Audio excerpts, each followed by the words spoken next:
Thanksgiving Day. Is it something that we should celebrate?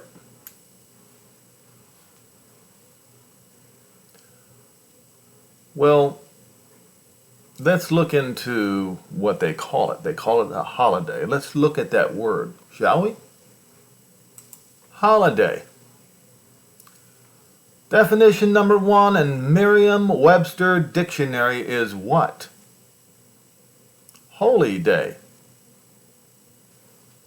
Now,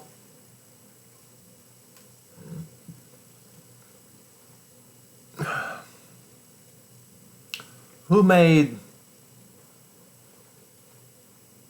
a day holy?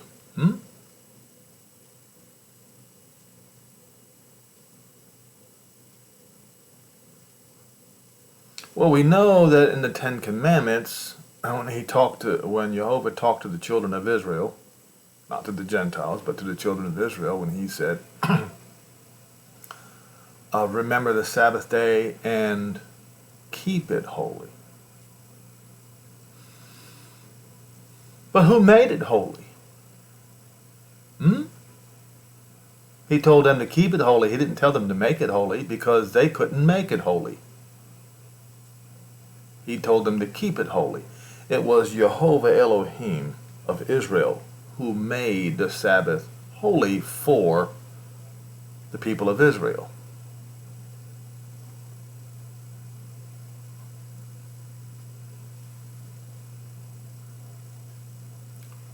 So are any of these national holidays actually holy?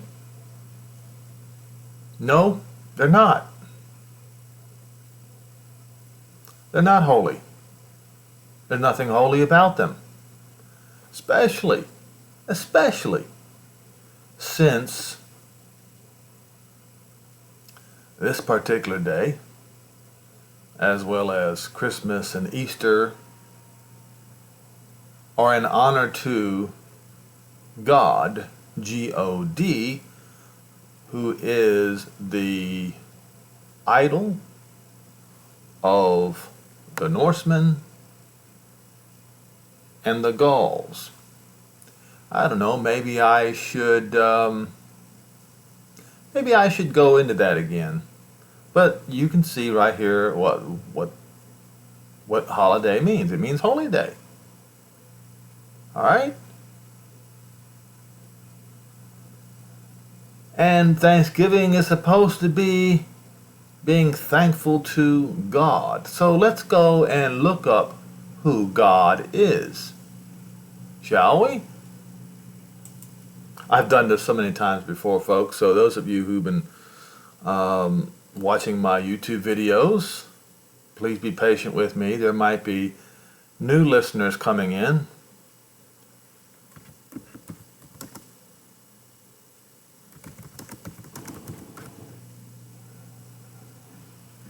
Hold on. Let's see.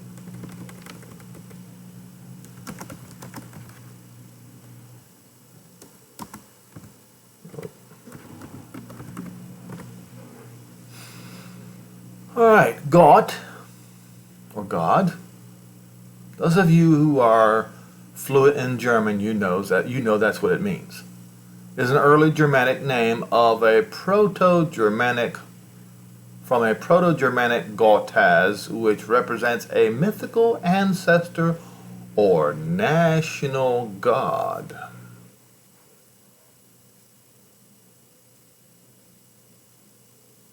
Is this the Elohim of Israel?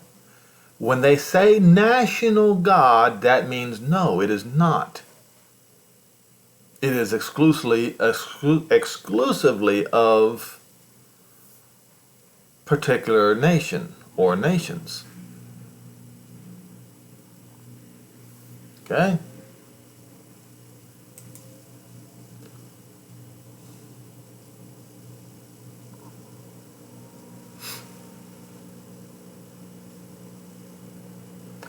Gottaz may be connected to the name of the Swedish river Gotha, at the city Gothenburg. The Geatish ethnonym.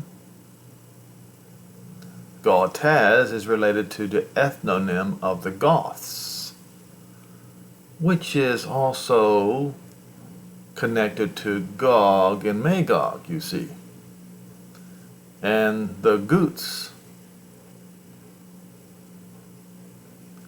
and the inhabitants of the island of Gotland.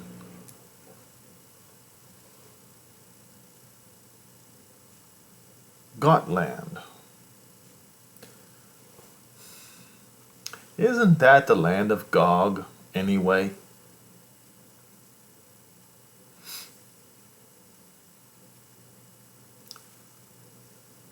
I'll go to that in a minute, I think, unless I get into something more here. Now, the German chronicler Johann Aventinus in 1525 reported Gothus as one of the 20 dukes who accompanied Tewitzo in Europe, settling Gothaland, and his personal fief during the reign of Nimrod and Babel. The Swede Johann Magnus, at the same time as Aventinus, wrote that Gothus or Gethar, also known as Gogus or Gog, was one of Magog's sons.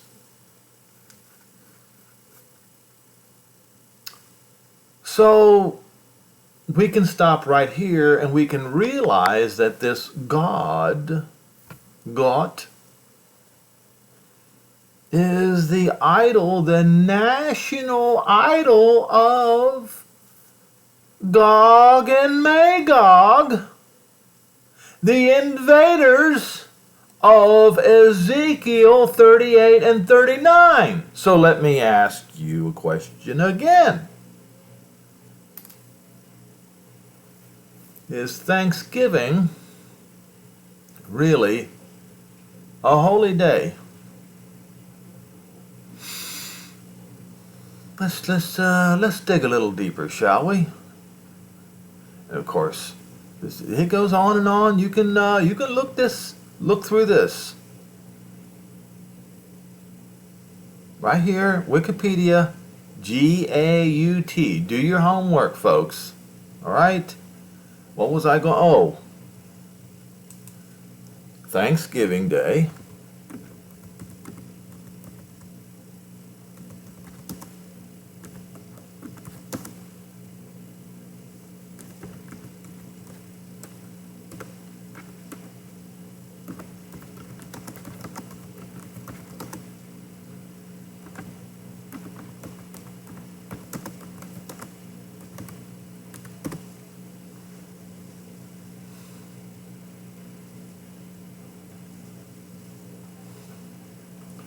So people also ask, how do you thank God for Thanksgiving? Why would you thank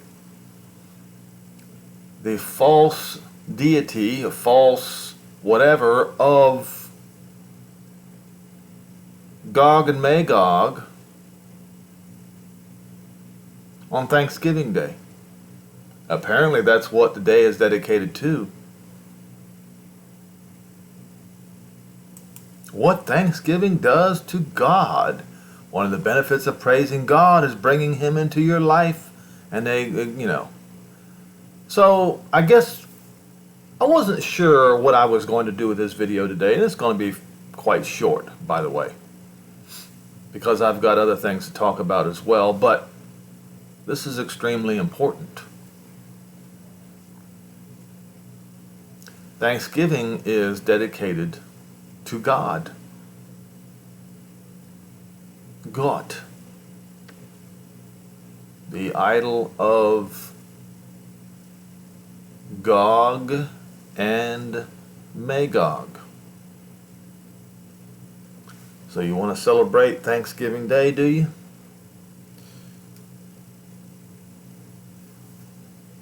Jehovah, Elohim of Israel, has nothing to do with that day. He didn't make it holy. Therefore, you can't make it holy, and you can't keep it holy if he didn't make it holy.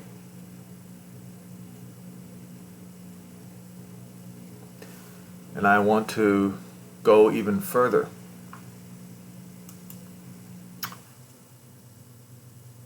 I don't want to read this whole article because it talks about, I want to read the last paragraph concerning the pardoning of turkeys.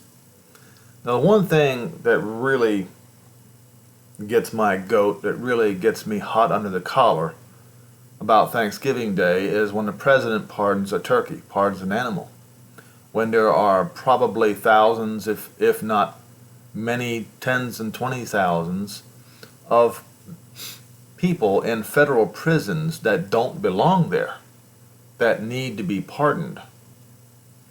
And I've noticed that every president, you'll notice this, you can look it up, every president on their way out and their last days of their term, they will pardon a bunch of people.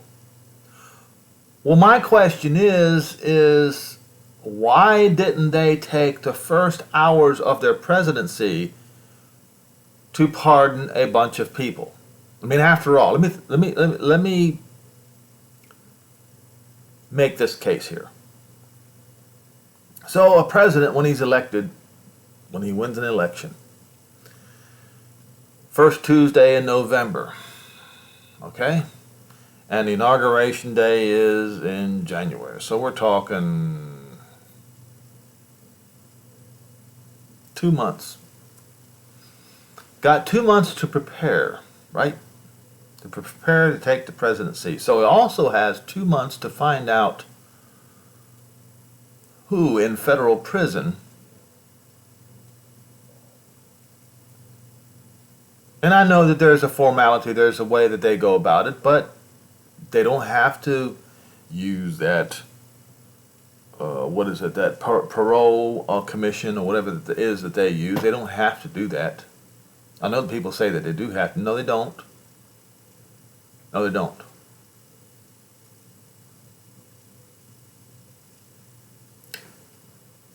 Right after inauguration, a honorable president would have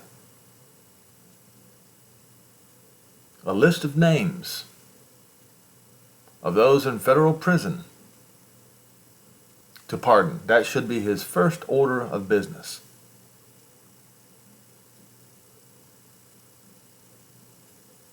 A long list of names to pardon.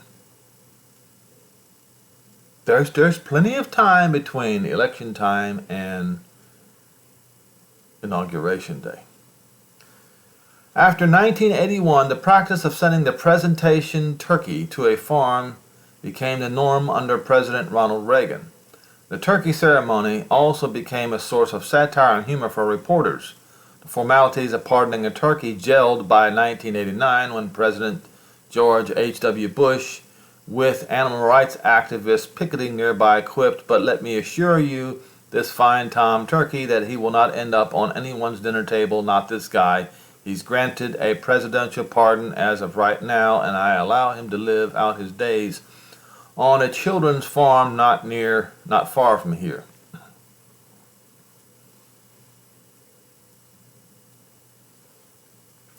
And being that George H.W. Bush was the head of the CIA when John F. Kennedy was assassinated, yes,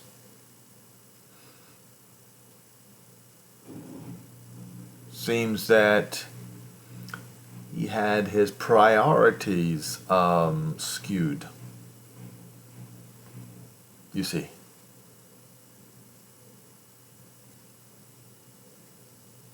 A turkey's life is more important than a human life to these people. Yes, it is a source of ire for me. And so, to me, Thanksgiving Day is almost as big an abomination as Christmas and Easter. So I'm not celebrating Thanksgiving.